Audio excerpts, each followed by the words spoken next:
Hai Sobat IMC, apa kabar? Sehat-sehat selalu ya. Seneng banget Leni Diandra bisa kembali menemani Sobat IMC di IMC Podcast Corner ya, yang diadakan oleh Rumah Sakit IMC yang tersebar di 6 wilayah. Salah satunya Rumah Sakit IMC yang sekarang kita lagi datengin nih, yaitu IMC Pulau Mas. Tentunya Leni nggak akan sendiri, seperti biasa di sini kita akan menampilkan narasumber ahli dan juga tentunya berpengalaman ya, dengan tema-tema yang tentu saja sangat menarik. Apalagi hari ini kita akan membahas tentang tingkatkan keberhasilan program hamil dengan akupuntur medik. Nah, sekarang ini Leni udah bersama Dr. Freddy Julianto, spesialis akupuntur MM. Halo Dr. Freddy. Halo Mbak Leni. Seger terus ya berkat akupuntur ya. Amin, seger terus, semangat terus. Oke, ini menarik sekali karena mungkin Sobat IMC ini banyak yang udah tahu kalau memang akupuntur kan dipercaya ya sebagai salah satu bagian dari pengobatan bahkan dari ribuan tahun lalu. Makanya biasanya kalau akupuntur itu identiknya sama sinse-sinse gitu loh dok. Tapi kok ini kok ada dokter akupuntur udah gitu bisa juga meningkatkan keberhasilan program hamil. Nah ini seru nih dok ya. Seru betul. Jadi Mbak Leni dan Sobat IMC, betul. Jadi katanya akupunktur itu dari ribuan tahun yang lalu, betul. Lebih tepatnya lebih dari 5.000 tahun yang lalu. Wow. Nah, jadi udah lama banget ya. Dan perjalanan sejarahnya memang akupunktur itu masuk ke dalam traditional Chinese medicine, TCM gitu. Dan itu yang mengerjakan adalah Shinsei. Nah, bedanya dengan akupunktur medik yang dilakukan oleh seorang dokter adalah di kedokteran itu akupunktur masuk dalam rumpun ilmu kedokteran gitu. Jadi kalau secara definisi akupunktur medik itu adalah bagian dari ilmu kedokteran yang menstimulasi titik-titik akupunktur medik di seluruh tubuh, ya itu jumlahnya ada 350 lebih di seluruh badan kita gitu, dan menggunakan prinsip-prinsip kedokteran seperti biomedik, fisiologi, anatomi, segala macam lah, patologi, dan itu yang dipergunakan dan semuanya berbasis atau berdasarkan dari penelitian, evidence-based medicine. Nah itulah yang membedakan kita di kedokteran dengan Shinsei yang menggunakan rumpun dari traditional Chinese medicine. Oke, berarti peralatan yang dipakai juga berbeda ya dok? Tentu berbeda. Jadi kalau misalnya kita di kedokteran kita menggunakan berbagai macam alat ya. Jadi tidak hanya jarum. Bisa jarum, itu kan yang standar ya, akupunktur dengan jarum. Lalu bisa juga dengan yang namanya stimulator listrik ya. Jadi dari jarum itu dipasangkan kabel, itu dihubungkan ke suatu mesin, nanti jadinya jarumnya akan bergetar. Ada juga pemanasan bisa dengan lampu TDP kita bilangnya, atau bisa juga dengan moksibusi, dengan moksa. Ada juga dengan laser, dengan benang, tanam benang, atau misalnya dengan akupunktur, jadi dimasukkan atau disuntikan cairan ke dalam titik-titik akupunktur. Bisa juga dengan ultrasound gitu. Jadi banyak macam modalitasnya. Ya, jadi kalau kita bicara tentang akupuntur, wah ini sebenarnya perlu waktu yang panjang ya dok. Betul. Karena berbagai macam permasalahan, bukan cuma kesehatan, kecantikan juga bisa ya dok ya? Bisa. Jadi kalau secara umum ya Mbak Lini dan Sobat IMC, itu akupunktur bisa dipakai untuk semua hal kecuali 2 hal. Oke, apa itu? Nah yang pertama adalah kasus-kasus emergensi atau gawat darurat. Jadi kalau misalnya Sobat IMC banyak mendapatkan SMS atau WhatsApp, kalau lagi ada misalnya serangan stroke gitu kan, suka ditusuk kupingnya, tusuk jari-jarinya untuk buang darah kotor, itu semuanya hoax gitu. Nah yang benar itu adalah langsunglah dibawa ke UGD. Jadi nggak perlulah akupunktur tusuk sana, tusuk sini, karena akan membuang waktu yang berharga. Nah yang kedua yang nggak boleh lagi adalah kasus-kasus pembedahan, Mbak Leni. Jadi kalau misalnya akupunktur diharapkan untuk bisa ngilangin batu ginjal atau batu empedu gitu, itu hoax juga, jadi nggak mungkin. Nah yang bisa adalah setelah operasi mungkin ada rasa nyeri, mungkin ada rasa mual muntah, susah tidur, nah itu bisa diakupunktur. Nah ini dia nih informasi-informasi yang kadang-kadang bukan kadang-kadang, sering justru ya dok ya, sering kita terima ya. Nih kalau misalnya kena serangan stroke, tusuk di sini, ini ternyata langsung sama ahlinya. Hoax ya, Sobat IMC ya. Jadi yang paling benar itu memang udahlah kita periksakan ke ahlinya, ke dokter gitu kan, supaya bisa ditangani dengan baik dan benar gitu ya dok ya. Betul. Oke, nah kalau sesuai tema kita nih dok, meningkatkan keberhasilan program hamil. itu kan kita kebayangnya, aduh mau hamil terus ditusuk-tusuk. Ini gimana sih dok perannya akupuntur terhadap program hamil ini dok? Nah, jadi sebelum masuk ke situ kita perlu tahu dulu nih Mbak Leni dan Sobat IMC, program hamil itu yang kita kenalkan ada 3 macam. Yang pertama adalah alami, jadi tanpa bantuan, non-assisted gitu ya, tanpa bantuan alami. Yang kedua yang assisted itu bisa ada inseminasi, bisa juga bayi tabung atau IVF, in vitro fertilization gitu. Nah, akupunktur berperan dalam yang mana? Tiga-tiganya bisa berperan. Jadi untuk alami bisa, untuk yang inseminasi bisa, untuk yang bayi tabung atau IVF pun juga bisa gitu. Nah, kan sayang ya biaya inseminasi, biaya bayi tabung itu kan kita tahu nggak murah ya. Dan persentase keberhasilannya itu bahkan nggak nyampe 50% loh.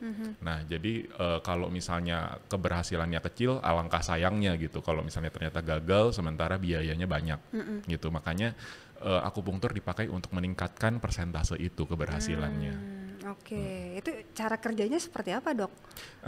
Cara kerjanya adalah dia banyak sebenarnya ya cara kerjanya ya. Cuma yang saya sebutkan sekarang karena keterbatasan waktu juga, jadi yang umum-umum aja. Yang pertama adalah meningkatkan aliran darah gitu. Kita tahu bahwa aliran darah itu dia akan membawa oksigen, membawa nutrisi. Nah, aliran darah akan ditingkatkan ke dalam organ reproduksi gitu ya, misalnya pada perempuan ke dalam indung telur atau ovarium, dan juga ke dalam rahim atau uterus. Kan dua itu ya yang berperan dalam proses kehamilan gitu. Nah, jadi dengan ditingkatkan itu makanya si sel telurnya akan lebih baik karena dia akan mendapatkan suplai oksigen, suplai nutrisi yang cukup. Nah, rahimnya pun demikian karena rahim itu perlu ketebalan tertentu untuk bisa ditempeli oleh si zigot, oleh si embrio gitu. Udah jadi bertemu dengan sel sperma, dia akan nempel kan. Nah, makanya si rahim itu perlu ketebalan tertentu. Nah, di situ fungsinya akupunktur. Selain itu juga bisa bikin si ibunya yang tadinya tegang, harap-harap cemas kan, kalau misalnya udah keluar biaya takutnya gagal gitu. Nah, akupunktur bisa merilekskan. Jadi yang bisa merilekskan dompet gitu maksudnya? Merilekskan si ibunya gitu. Si ibunya ya, jangan salah kaprah ya.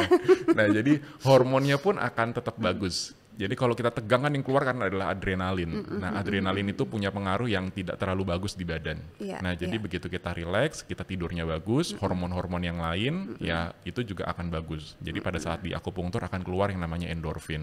Gitu. Itu akan merilekskan badan kita dan hormon yang lainnya akan mengikuti supaya bagus. Gitu. Dokter dari tadi kan bicara tentang si ibu gitu ya.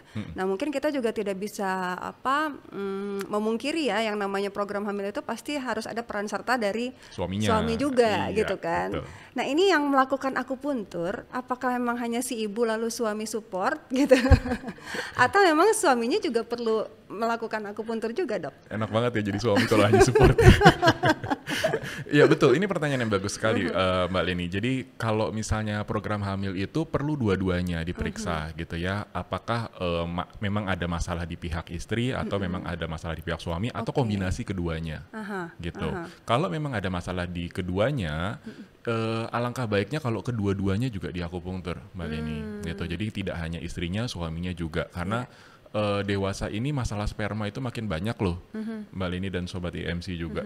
Nah, jadi kalau misalnya banyak ada masalah sperma, misalnya jumlahnya, misalnya kecepatan geraknya, atau misalnya bentuk dari sel spermanya itu yang nggak normal, nah itu banyak sekali dewasa ini dan makin banyak ternyata gitu. Sekarang anak-anak muda umur 20-an aja banyak kok yang spermanya udah tidak bagus gitu. Kenapa dok penyebabnya? Mungkin karena pola hidup. Mbak Leni, jadi kalau kita sekarang kan pesan apa-apa hanya dengan gadget, kita sambil duduk aja bisa ya.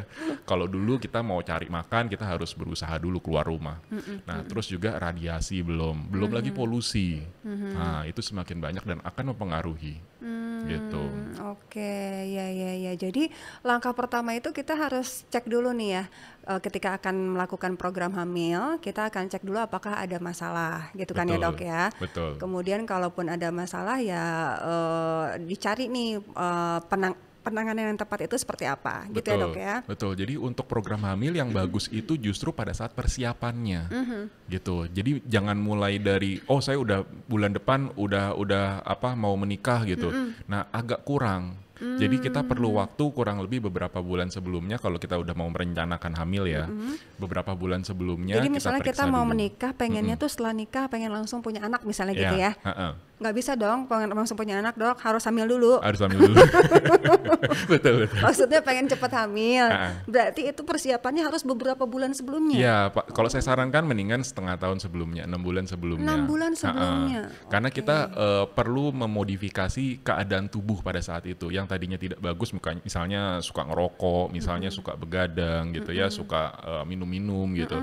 Nah itu semua perlu waktu kan untuk diperbaiki. Jadi nggak cukup hanya sebulan atau beberapa minggu sebelumnya.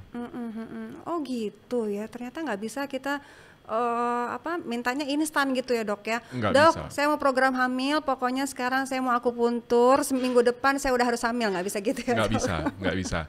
Karena memang mau dari segi manapun ya, mau dengan akupunktur maupun dengan metode terapi yang lain, itu semua perlu waktu. Gitu. Iya. Ini pasti Sobat IMC juga penasaran, untuk program hamil ini bagian tubuh mana aja sih, Dok, yang bakal ditusuk-tusuk gitu istilahnya, Dok? Bagian tubuh mana itu relatif ya, Mbak Lini dan Sobat IMC, jadi tergantung kasusnya. Cuma kalau saya bisa menggambarkan secara umum, pasien akan bolak-balik, jadi depan belakang akan ditusuk. Bagian belakang itu daerah pinggang, ya, daerah punggung bagian bawah, lalu bagian depan itu ada di kepala, ada di tangan ada, di kaki ada, dan di daerah perut bawah ada, gitu. Cuma jumlahnya tidak akan banyak-banyak karena secara WHO kami di kedokteran akan dibatasi maksimal 30 jarum untuk satu kali sesi. Cuma biasanya saya tidak akan mencapai 30, bahkan 20 aja saya jarang sekali karena udah terlalu banyak. Prinsipnya makin sedikit jarum yang dipakai semakin bagus karena kita tahu titik yang benar yang mana. Jadi nggak semuanya ditusuk. Oke, gitu. ya. Jadi pokoknya serahkan sama ahlinya, jangan sok tahu juga ya tiba-tiba, Dok, saya pokoknya pengen 35 jarum, nggak boleh. Kadang pasien suka minta nambah. Iya kan? nambah lagi gitu. Padahal ada batasnya. Dok, kalau misalnya nanti sudah hamil nih gitu ya. Pas saat hamil itu masih boleh gak sih di akupuntur? Tadi kan dokter bilang ada 2 pengecualian tadi yang melakukan akupuntur itu adalah pembedahan dan emergensi. Betul. Pembedahan dan emergensi. Nah kalau ibu hamil boleh gak? Boleh. Jadi ini pertanyaan bagus juga nih karena banyak juga ya pasien yang menanyakan. Untuk hamil boleh, tapi ada titik-titik tertentu yang tidak boleh. Kenapa tidak boleh? Karena kalau titik itu dirangsang, itu akan merangsang pengeluaran. Jadi si rahimnya akan dipaksa untuk kontraksi supaya isinya keluar, kan sayang. Nah, jadi bisa menyebabkan keguguran. Gitu. Jadi ada titik-titik tertentu yang memang forbidden, jadi dilarang untuk ditusuk. Gitu. Nah, untuk akupunktur untuk program hamil, memang sarannya kan dari sejak merencanakan hamil sampai 12 minggu setelah terbukti positif hamil. Gitu. Jadi sampai trimester pertama. Kalau nanti ditanya setelah trimester pertama masih boleh nggak sih di akupunktur? Boleh, sesuai dengan keluhan. Misalnya ada muntah-muntah tuh, morning sickness biasanya. Nah itu juga masih boleh dilakukan akupunktur. Atau misalnya apalagi, misalnya pinggangnya ngilu-ngilu, pegel-pegel atau nggak bisa tidur gitu. Itu masih bisa di akupunktur. Itu seasonal, jadi sewaktu-waktu aja. Dan selama terapi itu ada gak sih, Dok, do and don'ts-nya yang harus diperhatikan gitu sama yang ingin menjalankan program hamil? Kalau yang perlu dilakukan pasien sebenarnya pada saat mau dilakukan akupunktur, pertama nyiapin waktu dulu. Karena satu kali sesi itu total sekitar 45 menit, Mbak Lini. Jadi waktunya harus cukup, jadi jangan buru-buru gitu.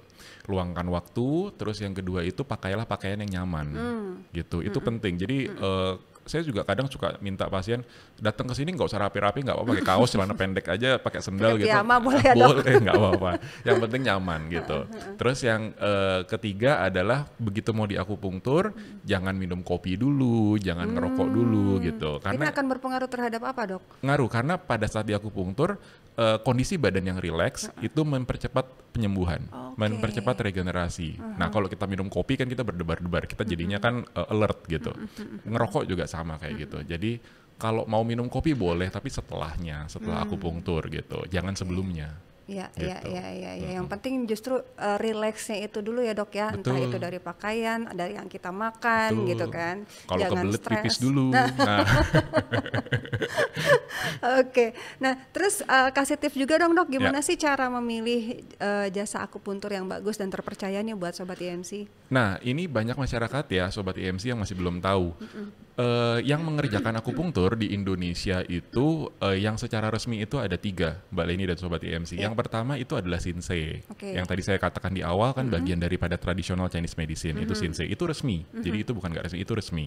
Yang kedua adalah dokter umum yang sudah kursus akupunktur, ya, dokter umum kursus. Yang ketiga adalah dokter spesialis akupunktur. Jadi 3 itu yang resmi. Di luar itu tidak resmi. Jadi mereka dapat ilmu dari nenek moyangnya, kakek neneknya, orang tuanya. Mereka dapat ilmu dari situ. Jadi ilmu turun temurun itu nggak resmi. Nah, bedanya tadi sudah saya sampaikan ya, bedanya antara yang Shinsei dengan yang dokter. Dokter umum dengan dokter spesialis pun juga punya perbedaannya.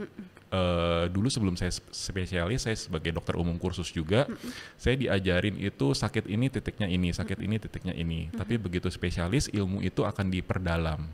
Gitu. Kenapa harus pilih titik ini? Kenapa nggak titik yang lain? Gitu. Dan kalau titik ini nggak bekerja, harus ngambil titik yang mana alternatifnya? Nah, itu semua yang dipelajari di spesialis. Jadi kalau mau dalam, saran saya pergilah ke dokter spesialis. Gitu. Kalau mau ke dokter Freddy? Ya kan sobat IMC pasti kan, udah deh ke dokter Freddy aja nih, udah terpercaya ya, udah ada di IMC Podcast Corner gitu kan. Ini dokter di Pulau Mas praktek hari apa, jam berapa dok? Iya, kalau saya di EMC Pulau Mas itu prakteknya hari Selasa dan Kamis itu jam 8 sampai jam 12 siang. Kalau hari Sabtu itu jam 8 sampai jam 11, jadi lebih cepat 1 jam. Oke, jadi mulainya jam 8 lah ya. Iya, betul. Sampai jam 11 dan jam 12. Betul. Oke, dokter Freddy, terima kasih banyak. Ini meskipun waktu kita cukup singkat, tapi informasi yang kita dapetin banyak banget, terutama Thank you. seputar meningkatkan keberhasilan program hamil dengan akupuntur ini ya dok ya. Iya. Mudah-mudahan yang kita sampaikan bisa bermanfaat buat sobat IMC ya. Dan sobat IMC, itulah tadi IMC Podcast Corner hari ini dari Rumah Sakit IMC Pulau Mas bersama Dr. Freddy Julianto, spesialis akupuntur MM. Bareng saya Lini Diandra. Kita ketemu lagi di IMC Podcast Corner berikutnya dengan tema-tema yang tidak kalah menarik. Oke? Bye-bye.